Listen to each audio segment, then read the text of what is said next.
Você sabia que às vezes uma garota de programa aí pode ter uma mente mais pura do que muitas moças da igreja? E eu já aprendi na minha vida que Deus é menos ofendido pela sinceridade de um pecador do que pela hipocrisia de um santo. Lucas capítulo 15, versículos 11 em diante. Na minha tradução diz assim: continuou. Certo homem tinha 2 filhos. O mais moço deles disse ao pai: Pai, dá-me a parte dos bens que me cabe. E ele lhes repartiu os haveres. Passados não muitos dias, o filho mais moço, ajuntando tudo o que era seu, partiu para uma terra distante, e lá dissipou todos os seus bens, vivendo dissolutamente. Depois de ter consumido tudo, sobreveio àquele país uma grande fome, e ele começou a passar necessidade. Então ele foi, agregou-se a um dos cidadãos daquela terra, e este o mandou aos seus campos a guardar porcos. Ali desejava ele fartar-se das alfarrobas que os porcos comiam, mas ninguém lhe dava nada. Então, caindo em si, disse: Quantos trabalhadores de meu pai têm pão com abundância, e eu aqui morro de fome? Levantar-me-ei e irei ter com meu pai e lhe direi: Pai, pequei contra o céu e diante de ti, já não sou digno de ser chamado teu filho. Trate-me como um dos teus trabalhadores. E levantando-se foi para o seu pai. Vinha ele ainda ao longe quando seu pai o avistou, e compadecido dele, correndo, o abraçou e beijou. E o filho lhe disse: Pai, pequei contra o céu e diante de ti, já não sou digno de ser chamado teu filho. Trata-me como dos teus trabalhadores. O pai, porém, disse aos seus servos: Trazei depressa a melhor roupa e vestiu, ponde-lhe um anel nos dedos e sandálias nos pés. Também disse: Matai o novilho cevado, comamos e regozijemo-nos, porque este meu filho estava morto e reviveu, estava perdido e foi achado. E começaram a regozijar-se. Ora, o filho mais velho estivera no campo, e quando voltava ao aproximar-se da casa, ouviu a música e as danças. Chamou um dos criados e perguntou-lhe o que era aquilo. Ele então lhe informou: Veio teu irmão e teu pai mandou matar o novilho cevado, porque o recuperou com saúde. Ele se indignou e não queria entrar. Saindo, porém, o pai procurava conciliá-lo. Mas ele respondeu a seu pai: Há tantos anos que eu te sirvo sem jamais transgredir uma ordem tua, e nunca me deste um novilho sequer, um cabrito sequer, para alegrar-me com os meus amigos. Vindo, porém, este teu filho, que desperdiçou os teus bens com meretrizes, tu mandaste matar para ele o novilho cevado. Então lhe respondeu o pai: Meu filho, tu sempre estás comigo. Tudo que é meu é teu. Entretanto, era preciso que nos regozijássemos e nos alegrássemos, porque este teu irmão estava morto e reviveu, estava perdido e foi achado. Quando essa parábola é contada dentro do contexto do Oriente Médio, ela choca as pessoas. Inspirado num autor chamado Kenneth Bailey, que viveu por muitos anos como missionário no Líbano, ele disse que arriscava contar essa parábola para os libaneses, especialmente os muçulmanos. E a reação era inesperada. Eu fiz a mesma coisa. Quando eu estava no Sudão, no deserto de Baiuda, aproveitando um intérprete do árabe, eu contei essa parábola para beduínos do deserto. E a surpresa foi imediata. Quando você conta essa parábola para eles, eles falam assim: isto é mentira, impossível. Eles não acreditam. A pessoa do Oriente Médio, ele é bem assim, passional. Quando ele sente uma coisa, ele sente com força. Quando ele está irado, ele ira mesmo. Se ele está chateado, ele rasga a roupa na sua frente. Se ele está de luto, ele pega a terra, joga na cabeça. Ele arranca fios da barba. Isso é impossível. Essa parábola é uma mentira. Não quero nem ouvir. Eu falei, não, eles fazem assim.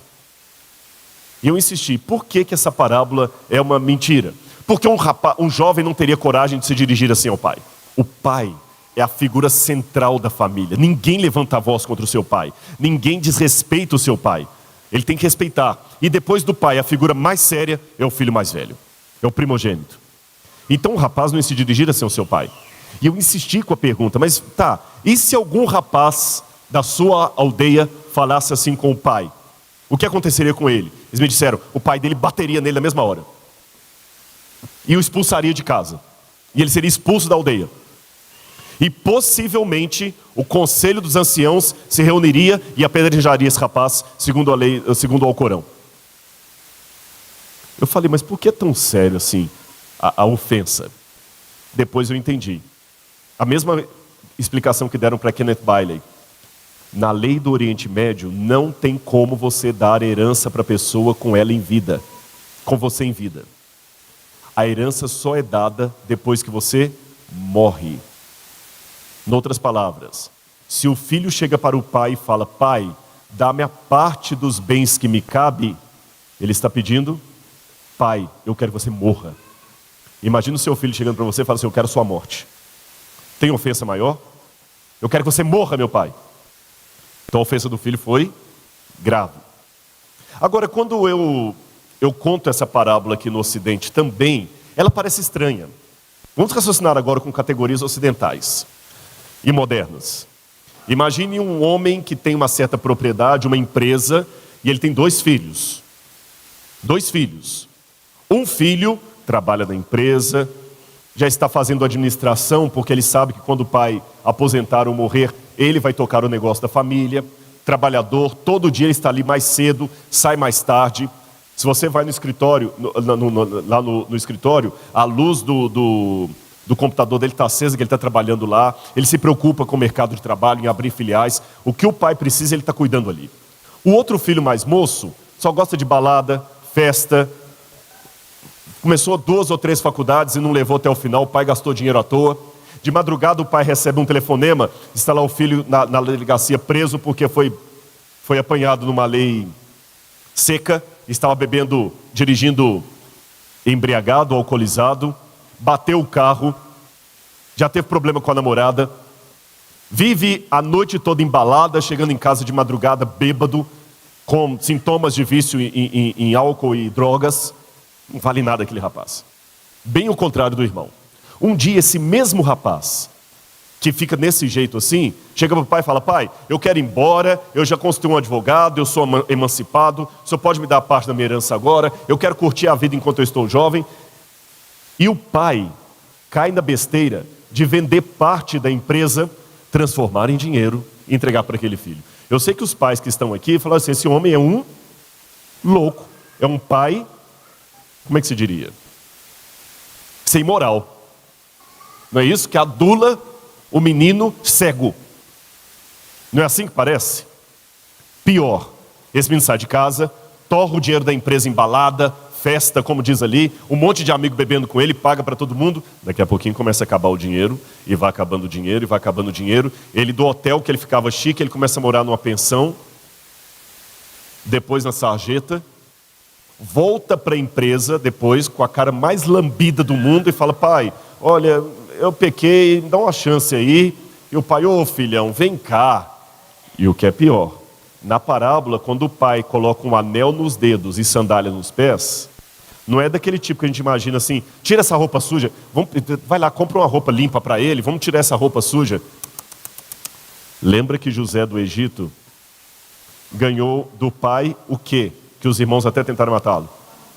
Uma túnica especial. E quando o faraó coloca José como substituto, o que o faraó coloca? Um anel. Ponde-lhe um anel nos dedos, sandálias nos pés. Trazei depressa a melhor túnica e vestir. O pai estava dando um cargo de liderança para ele entre a tribo. Então, voltando à parábola moderna, o pai vira para esse menino e fala assim: olha, ele vai ser gerente agora da empresa, viu?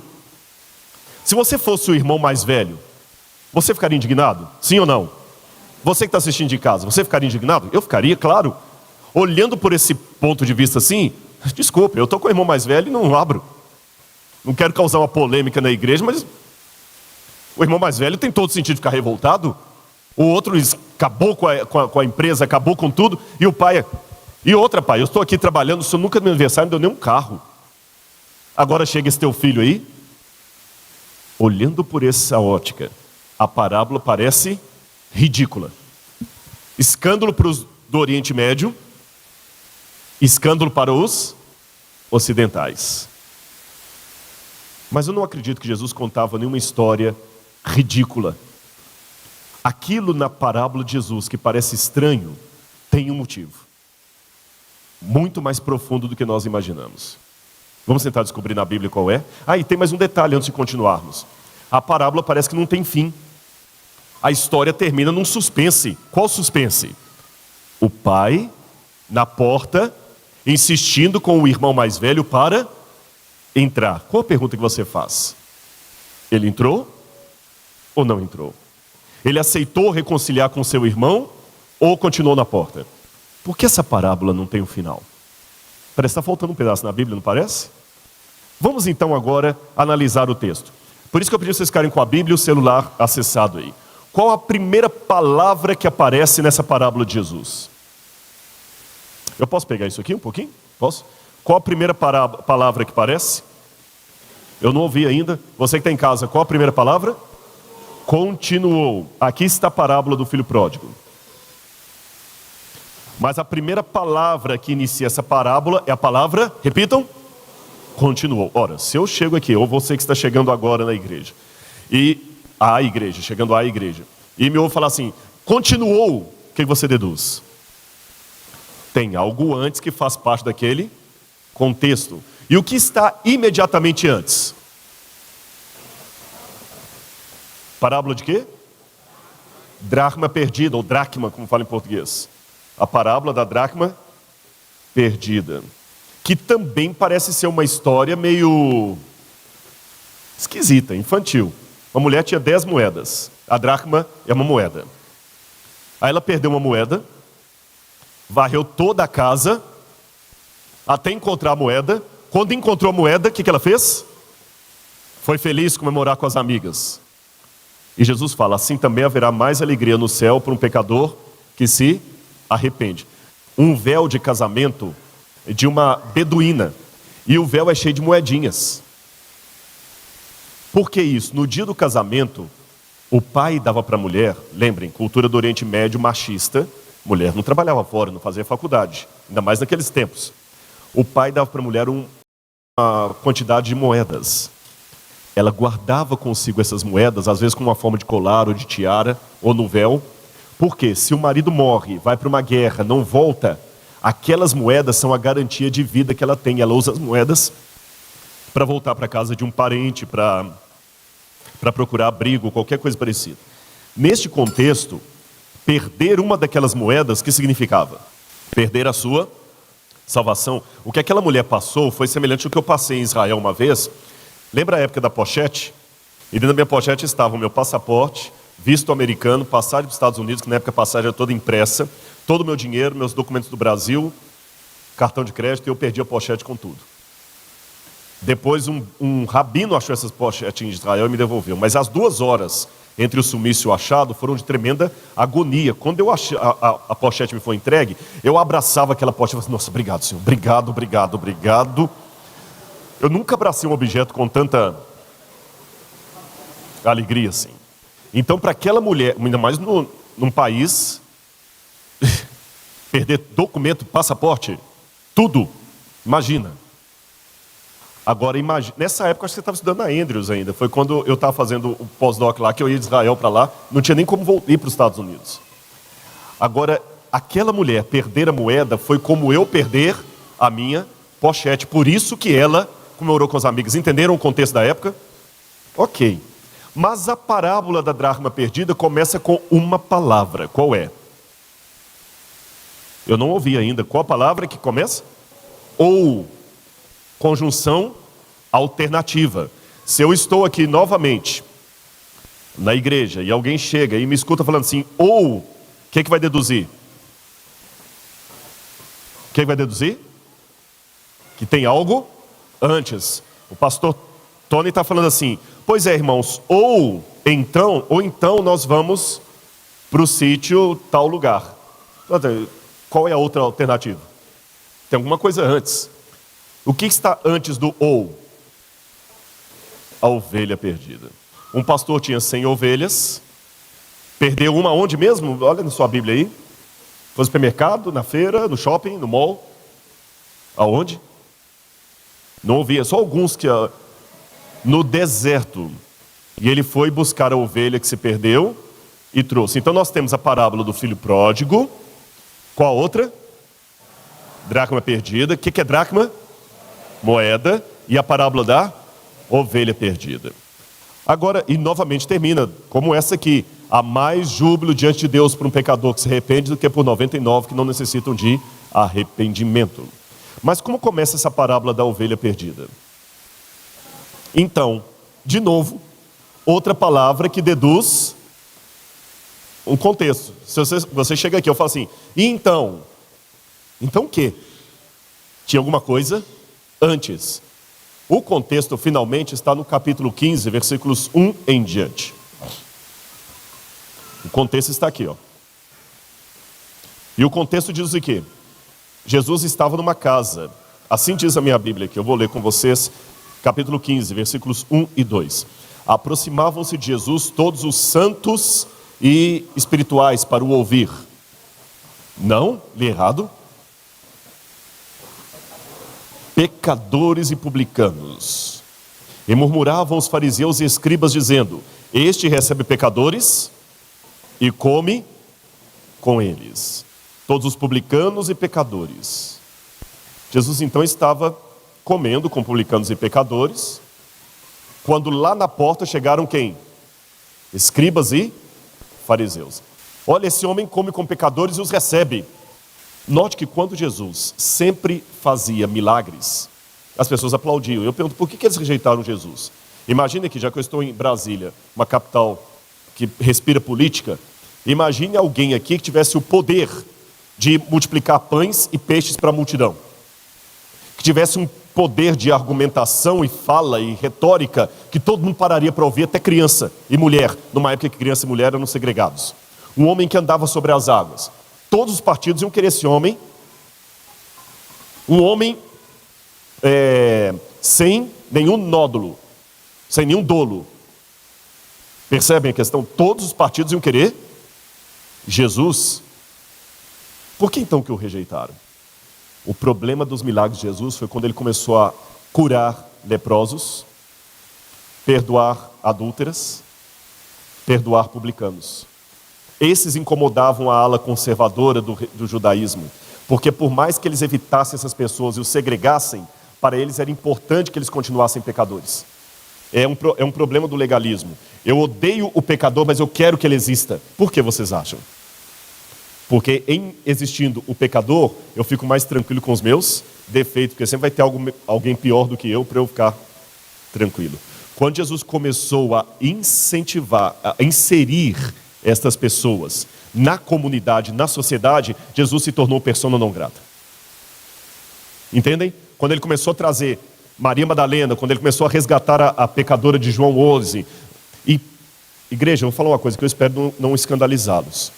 Vocês sabiam que às vezes no nosso mundinho sócio-religioso, a gente tem uma visão muito pequena das coisas. Muito pequena. Você sabia que às vezes uma garota de programa aí pode ter uma mente mais pura do que muitas moças da igreja? A gente pensa em garota de programa sempre como alguém de mau caráter, mas muitas meninas às vezes estão fazendo programa, foram violentadas na infância pelo pai, pelo padrasto, pelo irmão mais velho, perderam todo o respeito pelo corpo próprio, às vezes foram entregues para a escravidão, tem um problema psicológico de desestrutura familiar, se tiver psicólogo aqui sabe o que eu estou falando, que a levou para aquele lado e nós desrotulamos as pessoas. É aquela velha frase, temos que odiar o pecado como Deus odeia o pecado, mas amar o pecador que precisa de salvação. Jesus estava assim. Chegam os publicanos e pecadores. Chegam os fariseus e escribas. Jesus então deixa aquele pessoal ali dentro da casa, muito pacientemente, fala assim, tá bom, o que vocês estão reclamando? O senhor está comendo com publicanos e pecadores, está inserindo esse pessoal na sociedade.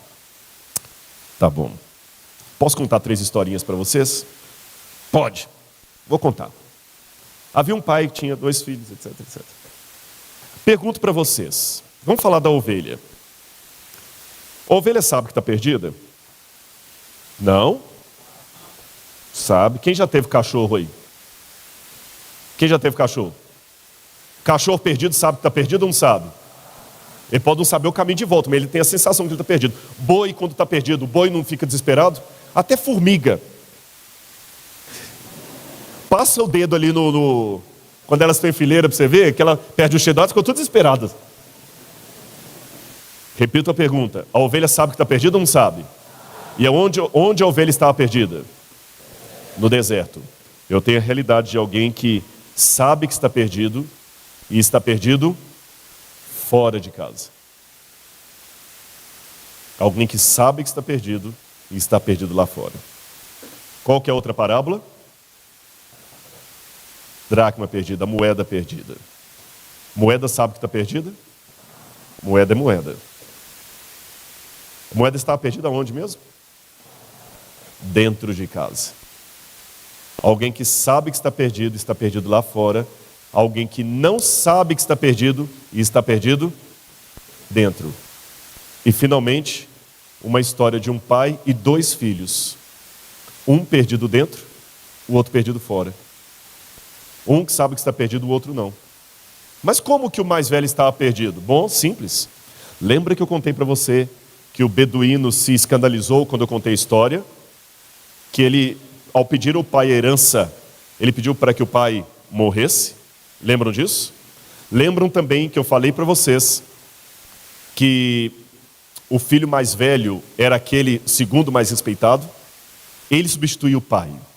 Só o silêncio dele não repreender o irmão mais moço já é chocante. Ele deveria repreender o irmão mais novo e mandá-lo respeitar o seu pai. O silêncio dele já é comprometedor. Pior ainda, além do silêncio dele ser comprometedor, ele também recebeu herança. Olha de novo o verso 11 aí. Certo pai tinha 2 filhos. O mais moço disse: pai, dá-me a parte dos bens que me cabe. E ele lhes repartiu os haveres. Plural. Lhes repartiu os haveres. Os 2, o mais velho também recebeu a herança dele. A única diferença entre os 2 é que o mais moço era mais sincero com seus sentimentos politicamente incorretos, e o outro era hipócrita. E eu já aprendi na minha vida que Deus é menos ofendido pela sinceridade de um pecador do que pela hipocrisia de um santo. Não estou justificando que é correto o que você diz, mas pelo menos você é honesto com seus sentimentos. Um falava que tinha problema com o pai, o outro fingia que não tinha, mas os 2 receberam a herança. Um perdido fora, o outro perdido dentro. E quando o que é perdido fora retorna para o pai, o que está perdido dentro não aceita. Ele fica lá na porta reclamando: eu não vou entrar. Por que você não vai entrar para comer com a gente? Porque o Senhor está recebendo esse teu filho pecador, eu não vou entrar. Por que a parábola não tem um final? Simples. Se você prestar atenção nesse final aqui, ele repete justamente esse começo aqui. Onde Jesus contou essa parábola? À porta de uma casa, ele deixou lá dentro publicanos e pecadores, e veio até o portão para falar com escribas e fariseus. Vocês vão entrar e comemorar comigo, vão ficar reclamando aqui. Meu filho, você vai entrar e comemorar comigo, ou vai ficar reclamando aqui? Ou seja, você tinha nessa situação ovelhas perdidas que estavam dentro da casa lá e moeda perdida que estava aqui no portão. Ovelhas perdidas lá na casa, sabendo que estavam perdidas, moedas perdidas aqui, não sabendo que estavam perdidas. Os de dentro representando o filho mais moço, os de fora, o filho mais velho. Perceberam? Moral da história. Eu não sei se nessa parábola, nestas parábolas que eu contei, você se identifica com o filho mais velho, você se identifica com o filho mais moço. Não sei se você se identifica com a ovelha, não sei se você se identifica com a dracma, a moeda. Mas de uma coisa eu sei da minha vida: quer perdido dentro ou perdido fora, eu tenho alguém que está à minha procura. Quer seja moeda, quer seja ovelha, eu tenho Deus que quer me salvar. Eu tenho alguém que está me procurando. E uma vez que você foi salvo, dê à graça de Deus a oportunidade de salvar outros também. Não fique aí fora reclamando: por que Deus salvou o outro? Deixa Ele fazer pelo outro o que Ele fez por você. Sabem qual é o meu papel na salvação? Não atrapalhar o papel de Deus. Eu não sei nadar, mas eu já aprendi uma lição se eu estiver me afogando: não atrapalhar o papel do salva-vidas. Senão morre ele e eu. Deixa Deus te salvar. Deixa Deus Para com seu preconceito, com seu achismo, com a sua fama de achar que você sabe demais. Deixe Deus encontrar você onde quer que for, no deserto, dentro da casa, fora dela. Deixa Deus salvar você. O seu papel na salvação é não atrapalhar o papel de Deus. E uma vez que Ele salvou você, deixa Ele salvar o seu irmão também. Talvez uma das maiores dificuldades para muitos de nós é sabermos que Deus está querendo salvar com o mesmo empenho aquela pessoa que eu menos gosto. Aquela pessoa que mais me prejudicou, que eu menos gosto, é tão objeto do amor de Deus como eu. E o Espírito Santo quer levá-la para o mesmo céu para onde eu vou. Pense nisso. E no fim, não esqueça, a parábola não é sobre o filho pródigo, é sobre o pai amoroso e seus 2 filhos perdidos. O mesmo pai que ama você e quer te levar para o lar. Que Deus nos abençoe.